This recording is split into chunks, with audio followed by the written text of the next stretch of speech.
近年社會嘅運動風氣盛行，唔少人都開始做運動強身健體。當中跑步相信係好多人嘅入門運動，唔需要任何特別嘅裝備，只要一對運動鞋就可以隨時隨地都跑到。已經超過60歲嘅 Elsie 一直都好鍾意做運動同跑步，尤其係馬拉松。過往亦都參加過好多唔同類型嘅馬拉松比賽，但係1年前開始發現膝頭出現痛楚，一開始以為只係肌肉痠痛，點知休息過後都冇好轉之餘，仲嚴重影響準備馬拉松嘅跑步訓練。Elsie 曾經睇過骨科專科醫生，診斷為膝關節早期至中期退化。雖然情況並冇嚴重到需要做膝關節置換手術，但係因為症狀明顯影響到佢嘅狀態同訓練，加上幾個月後就有馬拉松比賽，所以希望可以快啲回復狀態，於是接受咗自體血蛋白溶液注射治療。Hello， 張醫生你好，好耐冇見啊！你好啊 ，Elsie， 近排膝頭哥仲有冇痛啊？好咗好多啦。咁我今次過嚟除咗覆診之外呢，仲有啲問題想請教下你嘅。乜嘢問題呢？你知我平時咧會做下運動嘅，咁同我一齊做運動嘅朋友呢，咁早前佢知道呢，我膝頭痛咧係因為退化性關節炎而引起嘅，咁佢哋都好擔心自己有呢一個問題，所以今次嚟呢就要問下張醫生你啦。咁其實咧退化性關節炎咧，除咗喺膝關節出現之外咧，會唔會喺其他個部位出現呢？當然會啦 ，Elsie。咁退化性關節炎或者俗稱叫骨關節炎，主要就係關節裡面中間嘅軟骨因為受傷啦、年紀長大啦或者磨蝕嘅原因咧越嚟越差，引起相關嘅發炎或者關節嘅變形，又或者關節出現一啲增生或者我哋俗稱骨刺嘅情況。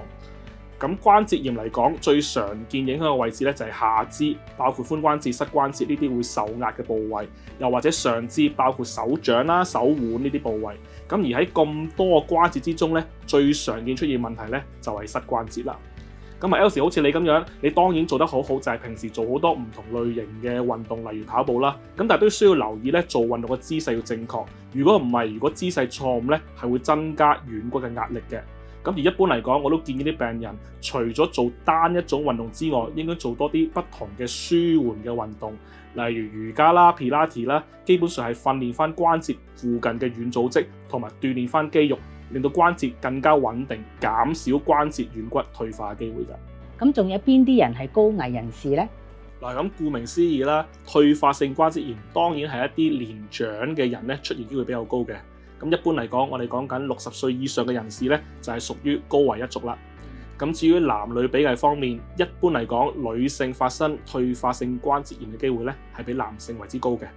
咁除咗呢兩個因素之外，第三個因素就係一啲受傷嘅因素啦，即係話病人有冇曾經發生過一啲嚴重嘅膝關節受傷。咁例子包括曾經斷咗骨啦、甩臼啦、前十字韌帶啦、半月板之類嘅受傷。咁睇翻醫學文件顯示咧，如果病人曾經發生過以上嘅受傷咧，嗰個退化性關節炎出現嘅機會咧，係會高過7倍咁多嘅。除此之外就係體重因素啦。咁我哋知道咧，如果個人肥胖重磅咧，關節蝕嘅機會或者蝕嘅速度咧都會比較快。咁如果你睇翻文獻咧，佢個速度係比正常人係高過5倍咁多嘅。咁所以千祈唔好以為後生咧就唔會出現退化性關節炎呢個問題啊。我知道咧，如果情況太嚴重嘅話咧，就需要做手術。但係好似我嘅情況咁樣咧，病情又未去到咁嚴重，亦都唔需要做手術。但係咧關節痛咧就好影響我平時做運動同埋訓練嘅。咁可以點樣處理呢？就咁食住止痛藥又得唔得呢？醫生？嗱 ，Elsie， 當然止痛藥係我哋第一線治療呢個退化性膝關節炎嘅藥物啦。咁一般嚟講係醫治一啲急性嘅發作，或者病人做完一啲運動引發嘅痛楚去使用嘅。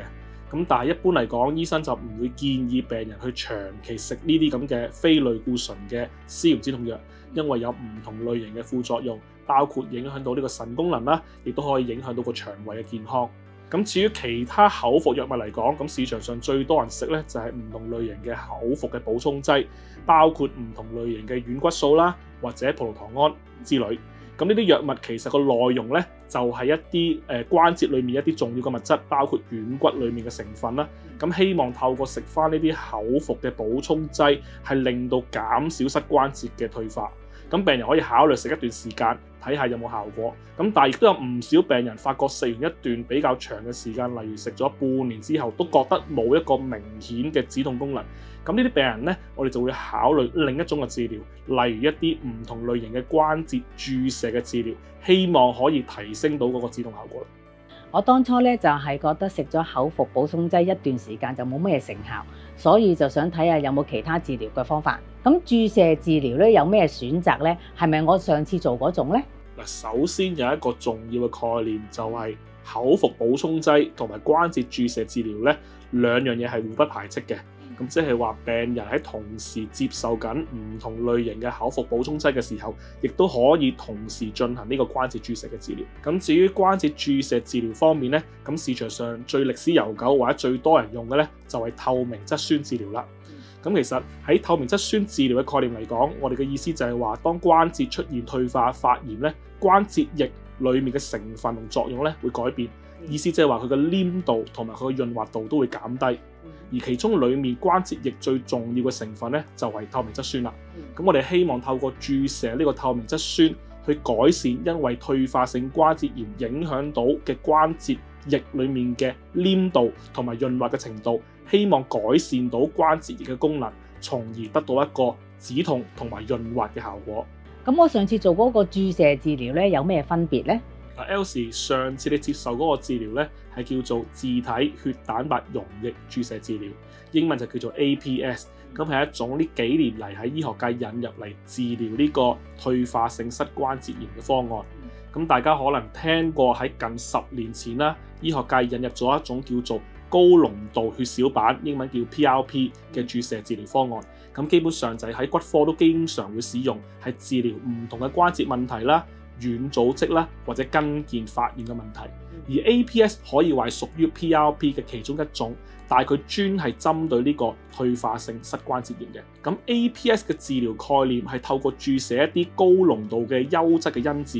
而呢啲因子係包括一啲嘅生長嘅因子同埋一啲抗炎嘅因子。呢兩種咧都係一啲優質嘅蛋白去注射翻喺個關節裡面。咁透過呢兩種嘅因子咧，減低關節相關嘅發炎，同埋可以修復翻因為退化勞損受到影響嘅軟骨。而 Elsie 喺你嘅個案嚟講，因為你當時喺2個月之後咧已經要參加半馬嘅馬拉松比賽，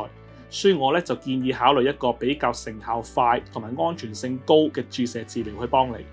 喺 APS 嚟講，根據文獻記載，大部分病人咧都喺治療之後2個月就會開始見效，而個藥效係可以維持大約1年半至2年。而由於 APS 治療係用翻病人自己嘅血液去提取一啲溶液去進行注射，所以係一個非常安全而且唔會有任何排斥嘅方案，對病人效果相對嚟講比較好。我記得上次咧打完 APS 之後咧2個星期後咧就冇咁痛，仲可以恢復翻訓練。最後咧我都完成咗半馬嘅賽事。我記得咧個治療過程都好簡單，上次做嗰陣時候咧就2個鐘頭內就完成㗎啦。你講得啱啊，Elsie， 成個 APS 治療過程咧基本上好簡單，亦都唔會用好多時間。咁首先咧，我哋會喺病人嘅靜脈裏面抽取大約60毫升嘅血液，咁成個過程同一個普通常規嘅抽血基本上差唔多。之後我會將呢60毫升嘅血液擺喺一個無菌嘅離心機進行呢個分離同濃縮，之後就會製作成呢個 APS 嘅溶液。咁成個過程大約係25分鐘度。咁製作出嚟嘅 APS 溶液大約有3至4個毫升。之後我就會將呢個溶液咧去注射翻喺呢個膝關節裏面。成個過程咧基本上都係無菌進行嘅。咁注射完之後，基本上個病人需要留喺醫院大約1個鐘，睇下有冇特別嘅唔舒服。如果冇咧，就可以離開，亦都唔需要留院噶啦。